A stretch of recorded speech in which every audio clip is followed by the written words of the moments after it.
नमस्कार। नीलम 77 चैनल में मैं आप सभी का स्वागत करती हूँ। मेरी मन की बातें 2 मिनट आप लोगों का समय लूँगी।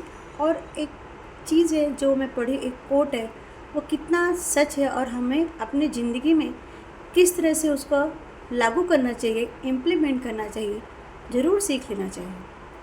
कृष्ण भगवान कहते हैं कि हमारा रिश्ता किससे जुड़ना है और हमारा रिश्ता किससे टूटना है, हमारे लाइफ में कौन आएगा और हमारी लाइफ से कौन जाएगा, यह सब भगवान की मर्ज़ी से होता है।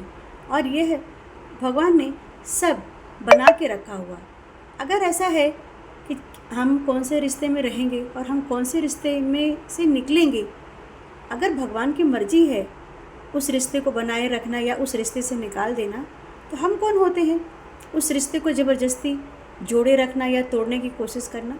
अगर भगवान की मर्ज़ी नहीं होगी तो हम वो रिश्ता नहीं निभा पाएंगे। उसी तरह से जब हमें पता है कि हमारे मर्ज़ी का कुछ भी नहीं होता है, तो हम ये बातें क्यों नहीं समझ पाते हैं कि जब भी हमें किसी भी रीजन से कोई दुख होता है तो वो हमें स्वीकार नहीं होता है, या बहुत सुख मिलता है तो हमें हमारे अंदर एक आ जाता है, या हमें लगता है कि मेरी वजह से हुआ है, या मेरी वजह से मैं बहुत सब कुछ मैं, और एक बोलते हैं एक घमंड की भावना आ जाती है। तो जब कुछ भी हमारे मर्ज़ी से है ही नहीं, तो हमें यह कभी सोचना ही नहीं चाहिए कि ये मेरी वजह से हुआ या मैं इसका रीज़न हूँ। और यह भी हमें नहीं सोचना चाहिए कि हाँ, कुछ रिश्ते ऐसे आए जिन्होंने अपना मुखड़ा दिखा दिया, मुखौटा जो ओढ़ करके वो चलते हैं कि वो अंदर से कैसे बाहर से कैसे हैं।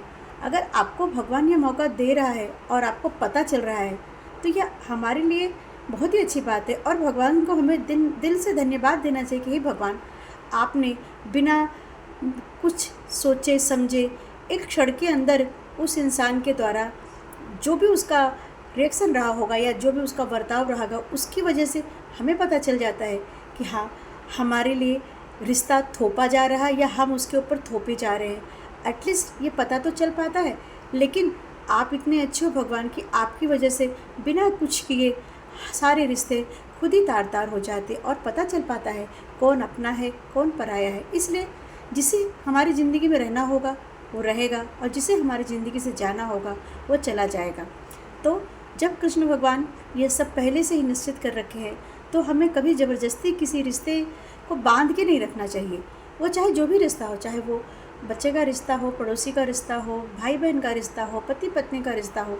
अगर ऐसा लगता है कि नहीं, वह रिश्ता आपके लिए बोझ है या आप उनके लिए बोझ बन रहे हो, अगर वह रिश्ता कोई आपसे तोड़ देना चाहता है, तो आप उस चीज़ को लेकर उस इंसान के प्रति कोई मलाल मत रखिए, कोई मन में घृणा मत रखिए। किसी के भी प्रति भी हो सकता है आपका साथ उस इंसान के साथ में किसी भी रूप में शायद यहीं तक हो।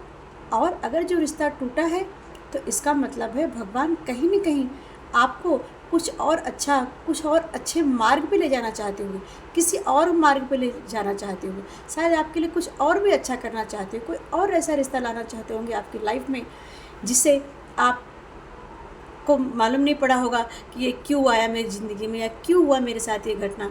जैसे अचानक से हम भगवान की तरफ या उनकी भक्ति की तरफ मुड़ जाते, हमें लगता है नहीं, अरे किसी ने कहा और उसकी वजह से भी हम अगर भगवान के भक्ति मार्ग पे चलने लगते हैं, या उस रिश्ते से दूर होकर के शायद बोलते भगवान बहुत तकलीफ़ों से हमें बचा लेते हैं। तो इस चीज़ के लिए भगवान को धन्यवाद दीजिए। जो रिश्ते आपके साथ जुड़े रहिए, आप उसके साथ जुड़े रहिए, और जो रिश्ता आपकी ज़िंदगी से निकलना चाहिए आप उसे जाने दीजिए। इस चीज़ को रख करके किसी चीज़ का मलाल मत रखिए, किसी इंसान के प्रति घृणा मत रखिए, या किसी इंसान के प्रति बदले की भावना मत रखिए। जो जैसा प्रभु आपको रखे उसी तरह से आप रहिए। बोलो श्री कृष्ण भगवान की जय। बस ये मेरी छोटी सी दिनचर्या में मुझे एक चीज़ लगा जो आप लोगों से शेयर करना चाहिए, मैंने आप लोगों के साथ शेयर किया। और ये मुझे लगता है कि जब से मैं भगवान के या भक्ति मार्ग पे कोशिश करते लगी हूँ जाने के लिए, तो उस बात से मुझे समझ में आता है कि हाँ, ये सब कुछ अगर टेम्परेरी है, कुछ भी परमानेंट नहीं है, तो हमें किसी भी चीज़ का किसी भी तरह का दुख नहीं करना चाहिए या बहुत ज़्यादा सोचना नहीं चाहिए। जय श्री कृष्ण।